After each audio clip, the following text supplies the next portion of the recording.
Welcome to the Future Hospitality Summit podcast. For more information, visit www.futurehospitalitysummit.com. Hello and welcome to the Future Hospitality Summit podcast.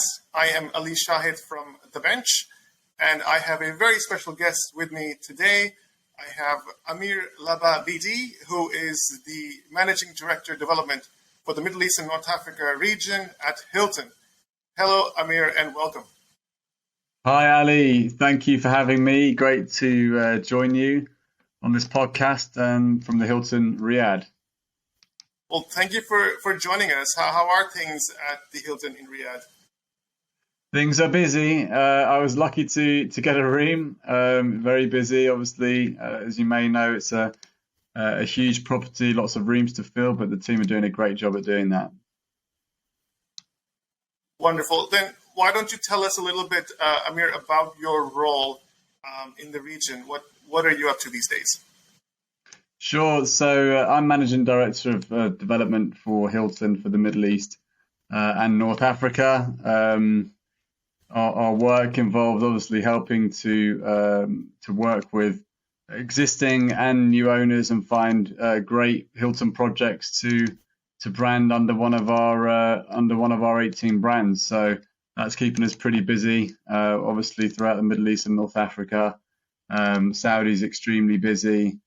We see a lot of movement in Egypt, the UAE, Qatar, Kuwait, where we've just recently opened our iconic Waldorf Astoria brand in a great project there. So yeah, we're pretty busy.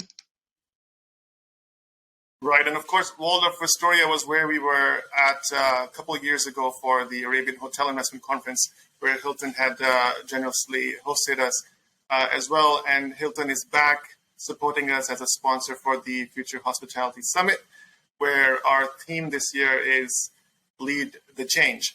And on that, Amir, let me ask you, how do you think Hilton is leading the change? Our industry is going through some very interesting times, as you were just mentioning, the growth and the opportunities. So how do you think, from your perspective and your role, is Hilton leading the change?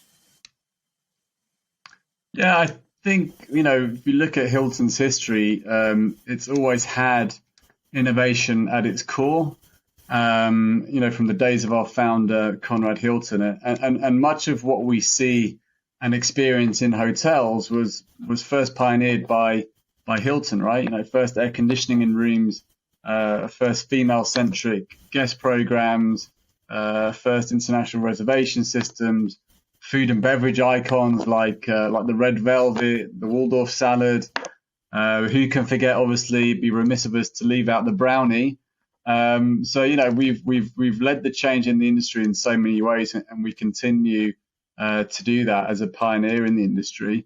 Aside from all of the above and what we've done historically, through our proprietary IT platform, Hilton's got the ability to very quickly and probably quicker than most test and roll out new technologies across our network of 7,000 hotels that further support and enhance the guest experience. And the industry is definitely going more towards an experiential direction.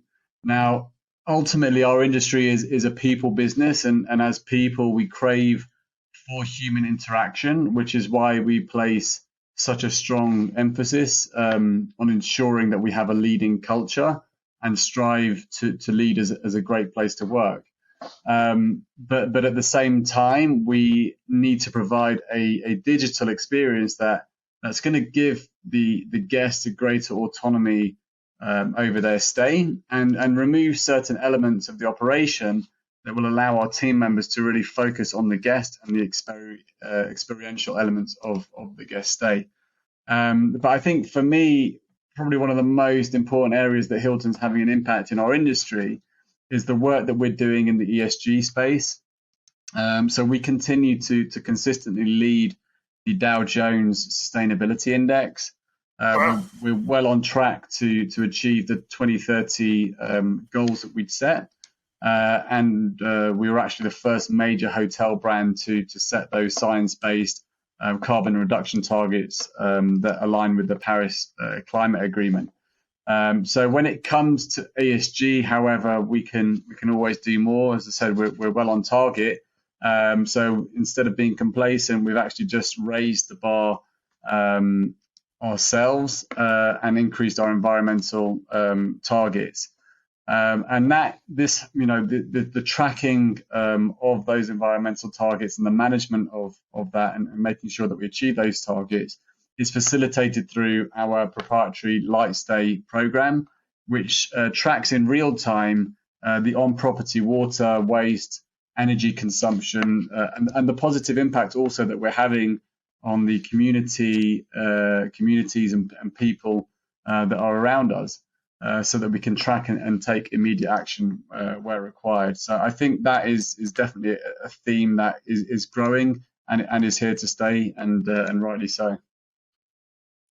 All right, that's a lot to unpack in there. So the tons of initiatives, plenty going on from a technology investment perspective, as well as on the sustainability front, as you mentioned. Going back to what you were saying about giving customers control on the experiences, what can that look like? What is a future customer experience at Hilton? What can that look like? Yeah, so I think giving the guest a more integrated, personalized digital experience. So using technology to give the guest what they want, when they want it, and where they want it, and that really is enabled by having a seamless system that connects all of the different interactions that a guest will have throughout their stay. On that though, as we head into 2030 and beyond, and since this is the Future Hospitality Summit podcast, what do you think is the future of this sector? How do you see it? And we've seen it, kind of post COVID. It was happening anyway, but I think COVID's accelerated it. A shift towards, the so-called lifestyle brands. I think it's important how we define lifestyle. Some are just simply design-led.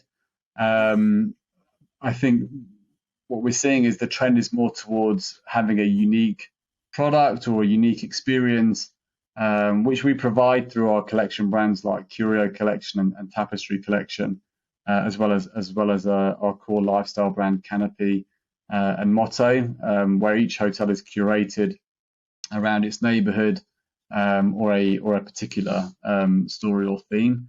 And I think we're going to continue to see a continuation of the strong growth in those brands. That having been said, I think the core hotel experience and brands will remain as the dominant growth brands, and you see that with our DoubleTree brand, continuing to break records as well in terms of its growth. COVID has definitely accelerated the staycation model. It's accelerated the I'm British, so I call it bleisure or bleisure, whatever. Yeah, we've been doing that in the past couple interviews. They seem to bleisure or bleisure is the term that I've been hearing as well. Yes. Right.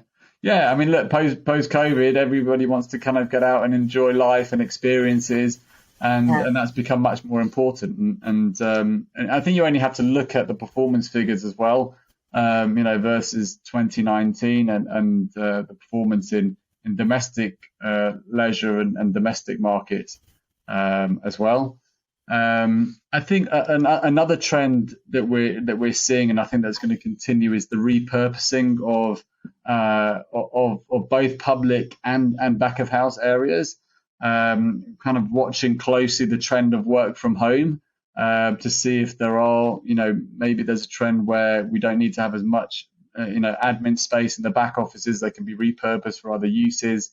And similar to retail as well, the ground floor and the public spaces are becoming much more experiential, and that's a key driver of that ground floor and the public space. But again, the impact of people combining both work and leisure is going to change the use of space and the amenities as well that you see in hotels. So somebody who's going away on a leisure trip would want to make sure they've got good Wi-Fi or also a business center where they can kind of combine the two and vice versa. So, if I think instead of looking at hotels as we used to, as maybe just for one purpose, with many spaces, we need to now start looking at the kind of space to utility equation and thinking more along the lines of many spaces and many purposes, and in line with that kind of thinking, can we start to integrate more third-party brands into hotels, enabling different aspects or experiences of the guest stay as well. So I think the hotel is starts to become more of a sort of hub of an integrator of partnerships and experiences, rather than just a place to put your head for the night. Well, there you have it. It's all about experiences. It's all about the customer and what they're looking into and tuning into more and more. It's innovation, sustainability, a lot of things to learn when you join us at the Future Hospitality Summit, taking place at the Madinat Jumeirah in Dubai on the 19th to the 21st of September. You'll get to meet Amir and his team from Hilton, and you can discuss more opportunities there. So with that, Amir, we'll wrap this podcast up, and thank you so much for joining us. Yeah, thank you, Ali. Pleasure to have joined you, and we'll look forward to seeing you soon. See you soon, Amir. Bye-bye. Okay, thank you. Thank you so much for tuning in to this episode of the Future Hospitality Summit podcast. For more information, visit www.futurehospitalitysummit.com.